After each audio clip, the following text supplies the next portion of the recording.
Yannick Noah a connu de brillantes carrières sur les courts de tennis et dans la musique. Mais aujourd'hui, l'ancienne gloire du sport français, qui a plus d'une corde à son arc, s'illustre dans les affaires. L'ancien tennisman a en effet créé au Cameroun, où il a grandi, un domaine, accessible aux habitants de Yaoundé comme aux touristes de passage en Afrique centrale. Découvrez des images de l'incroyable village Noah. Yannick Noah, décidément, tous les talents.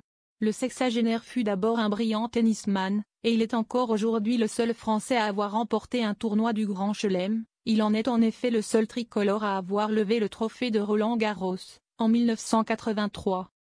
Mais en 1991, le roi de la raquette devient le roi du top 50. Yannick Noah se lance en effet dans la musique. Un domaine où il connaîtra, encore, un immense succès. Saga Africa, son premier single, deviendra un véritable tube, et se hissera cette année-là à la 2e place du célèbre classement. Yannick Noah poursuivra sa carrière musicale, qui trouvera son apogée au début des années 2000, avec Simon Papatara, La Voix des Sages ou Les Lionnes. Mais Yannick Noah a plus d'une corde à son arc. Après le tennis et la musique, voilà qu'il s'illustre dans le monde des affaires. L'ex-tennisman a en effet construit à Yaoundé, au Cameroun, un complexe hôtelier.